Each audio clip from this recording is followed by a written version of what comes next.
शांति। 27/12/83। भिखारी नहीं, सदा के अधिकारी बनो। अमरनाथ शिव बाबा स्वदर्शन चक्रधारी बच्चों प्रति बोले, आज विश्व रचता बाप विश्व की परिक्रमा लगाते हुए अपने मिलन स्थान पर बच्चों की रूहानी महफिल में पहुंच गए। विश्व परिक्रमा में क्या देखा? दाता के बच्चे सर्व आत्माएं भिखारी के रूप में भीख मांग रही हैं। बच्चे किसके हैं? दाता के बच्चे हैं, लेकिन क्या मांग रही हैं? भीख मांग रही हैं। कोई रॉयल भिखारी, कोई साधारण भिखारी। सभी के मुख में व मन में यह दे दो का ही आवाज सुनाई देता था। कोई धन के भिखारी, कोई सहयोग के भिखारी, कोई संबंध के भिखारी, कोई थोड़े समय के लिए सुख चैन के भिखारी, कोई आराम व नींद के भिखारी, कोई मुक्ति के भिखारी, कोई दर्शन के भिखारी, कोई मृत्यु के भिखारी, कोई फॉलोअर्स के भिखारी। ऐसे अनेक प्रकार के बाप से, महान आत्माओं से, देव आत्माओं से और साकार संबंध वाली आत्माओं से यह दो की भीख मांग रहे हैं। तो बैगर्स की दुनिया देख स्वराज अधिकारियों की महफिल में आए पहुंचे हैं। पहले किनकी दुनिया देखी? बैगर्स की। फिर कहाँ पहुंच गए? स्वराज अधिकारियों की महफिल में आए पहुंचे हैं। अधिकारी और अधीन, भिखारी आत्माओं में कितना अंतर है। बैगर से दाता के बच्चे बन गए, अर्थात मास्टर व अधिकारी बन गए। अधिकारी यह दो संकल्प में भी भीख नहीं मांगते। भिखारी का शब्द है दे दो, और अधिकारी का शब्द है यह सब अधिकार है। ऐसी अधिकारी आत्माएं बने होना। दाता बाप ने बिना मांगे सर्व अविनाशी प्राप्ति का अधिकार स्वतः दे दिया। आप सबने एक शब्द का संकल्प किया, मेरा बाबा, और बाप ने एक ही शब्द में कहा कि सर्व खजानों का संसार तेरा। एक ही संकल्प व बोल अधिकारी बनाने के निमित्त बना, मेरा और तेरा।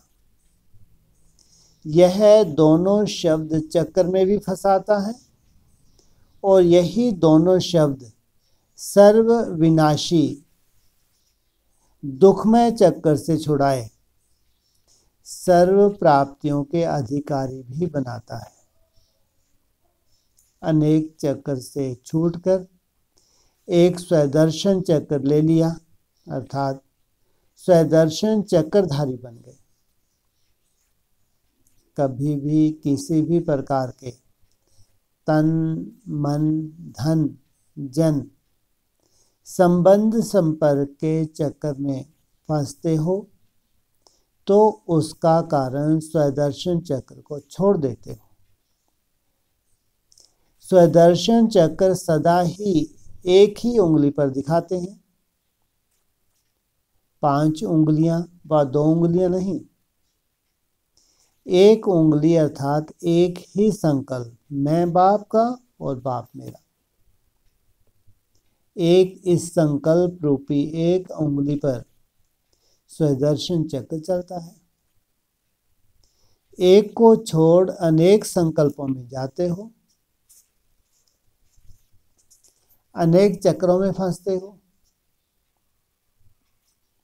स्वदर्शन चक्रधारी अर्थात स्वयं का दर्शन करना और सदा काल के लिए प्रसन्न चित्त रहना। स्वदर्शन नहीं तो प्रसन्न चित्त के बजाय प्रश्न चित्त हो जाता। प्रसन्न चित्त अर्थात जहाँ कोई प्रश्न नहीं, तो सदा स्वदर्शन द्वारा प्रसन्न चित्त अर्थात सर्व प्राप्ति के अधिकारी। स्वपन में भी बाप के आगे भिखारी रूप नहीं, यह काम कर लो या करा लो, यह अनुभव करा लो, यह विघ्न मिटा लो। मास्टर दाता की दरबार में कोई अप्राप्ति हो सकती है? अविनाशी स्वराज ऐसे राज में जहां सर्व खजानों से भंडार भरपूर है। भंडारे भरपूर में कोई कमी नहीं हो सकती। जो स्वतः ही बिना मांगने, बिना आपके मांगने के अविनाशी और अथाह देने वाला दाता, उसको कहने की क्या आवश्यकता है? आपके संकल्प से सोचने से पदम गुना ज्यादा बाप स्वयं ही देते हैं। तो संकल्प में भी यह भिखारीपन नहीं, इसको कहा जाता है अधिकारी। ऐसे अधिकारी बने हो, सब कुछ पा लिया, यह गीत गाते हो ना, वह अभी यह पाना है, यह फरियाद के गीत गाते हो। जहां याद है वहां फरियाद नहीं, और जहां फरियाद है वहां याद नहीं। समझा? कभी कभी राज अधिकारी की स्थिति की ड्रेस बदलकर मांगने वाले भिखारी की स्थिति की पुरानी ड्रेस को धारण तो नहीं कर लेते। संस्कार रूपी पेटी में छिपाकर तो नहीं रखी है। पेटी सहित स्थिति रूपी ड्रेस को जला दिया है, वह आई वेल के लिए किनारे कर रख लिया। संस्कार में भी अंश मात्र ना हो, नहीं तो दुरंगी बन जाते, कभी भिखारी कभी अधिकारी। इसलिए सदा एक श्रेष्ठ संग में रहो। पंजाब वाले तो रंग चढ़ाने में होशियार है ना, कच्चे रंग वाले तो नहीं होना। और राजस्थान वाले राज्य अधिकारी है ना, अधीनता के संस्कार वाले नहीं, सदा राज अधिकारी। तीसरा है इंदौर, सदा माया के प्रभाव से परे। इंदौर अंदर रहने वाले अर्थात सदा बाप की छत्र छाया के अंदर रहने वाले, वह भी मायाजीत हो गए ना। चौथा ग्रुप है महाराष्ट्र अर्थात महान आत्मा। सब में महान, संस्कार, बोल और कर्म तीनों में महान। महान आत्मा है अर्थात संपन्न आत्मा है।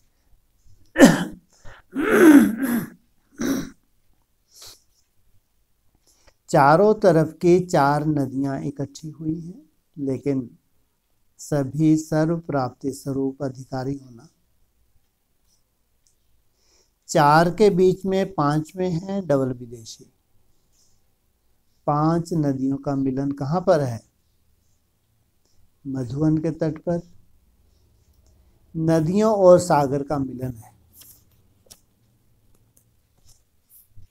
अच्छा, सदा स्वराज अधिकारी, स्वदर्शन चक्रधारी, सदा प्रसन्न चित्त रहने वाले, सर्व खजानों से भरपूर महान आत्माएं,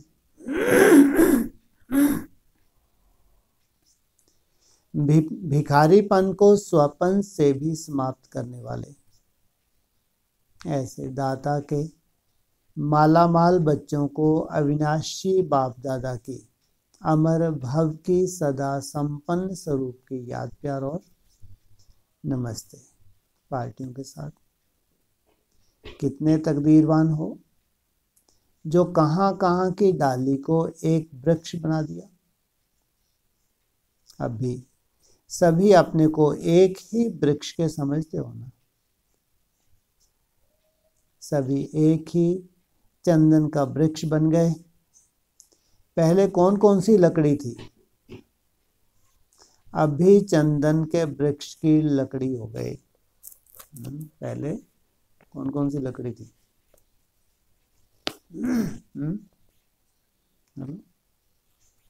कितने तरह की लकड़ी होती है?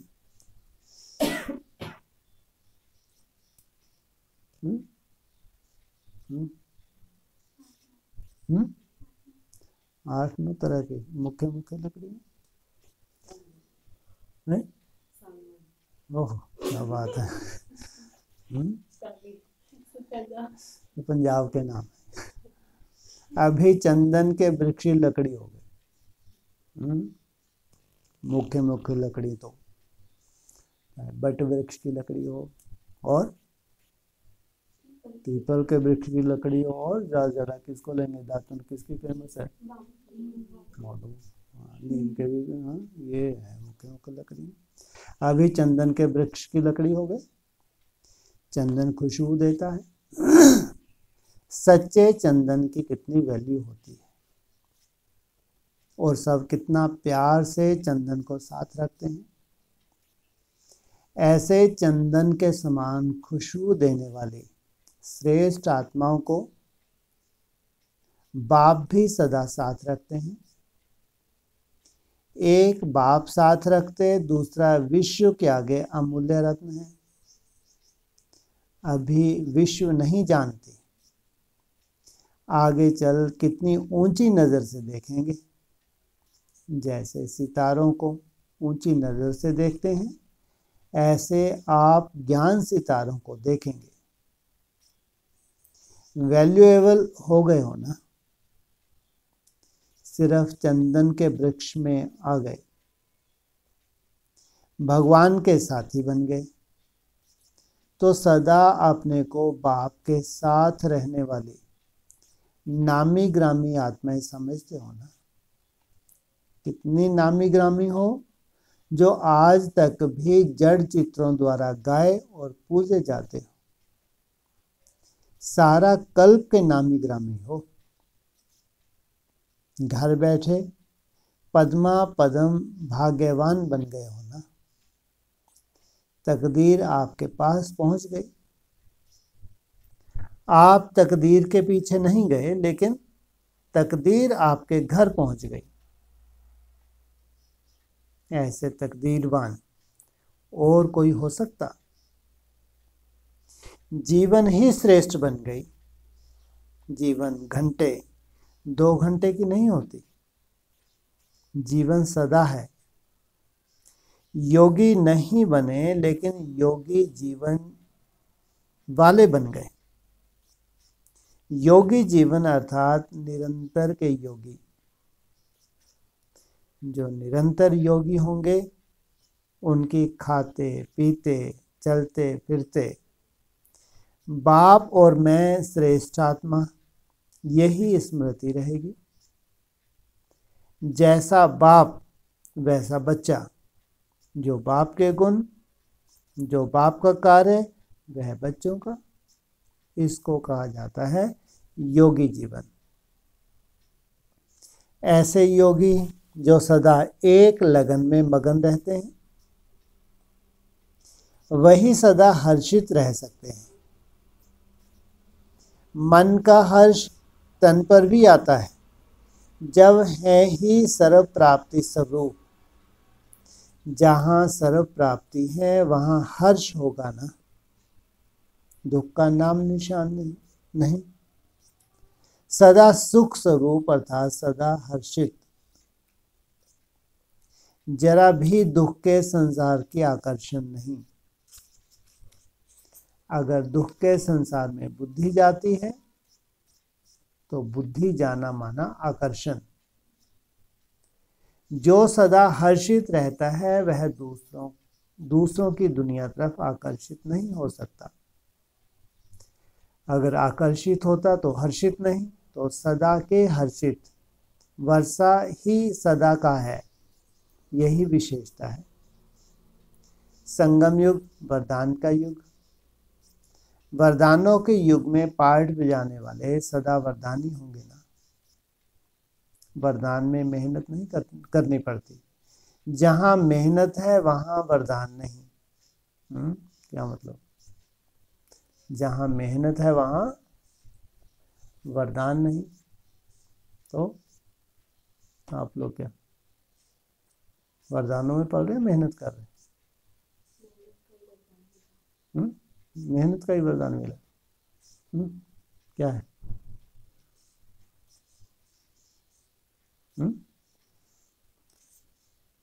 जो तुम कर पा रहे हो ये बिना वरदान के हो सकता है? क्यों नहीं बाहर कहीं हो सकता? क्यों पहाड़ जैसा लगता है उनको 8 घंटे की मेहनत? क्यों 3 बजे अमृत वेला उनको लगता है? कैसे हो सकता है? समय ऐसा चल रहा है। तो इसको क्या वरदान नहीं कहेंगे? जहां मेहनत है वहां वरदान नहीं। आप सबको राज भाग्य वरदान में मिला है या मेहनत से? वरदाता के बच्चे बने, वरदान मिला। सबसे श्रेष्ठ वरदान अविनाशी भव है। उम्मीद कभी हमारा पुरुषार्थ बीच में विनाश को प्राप्त हो जाएगा? ऐसा उम्मीद? विनाश को प्राप्त होना माना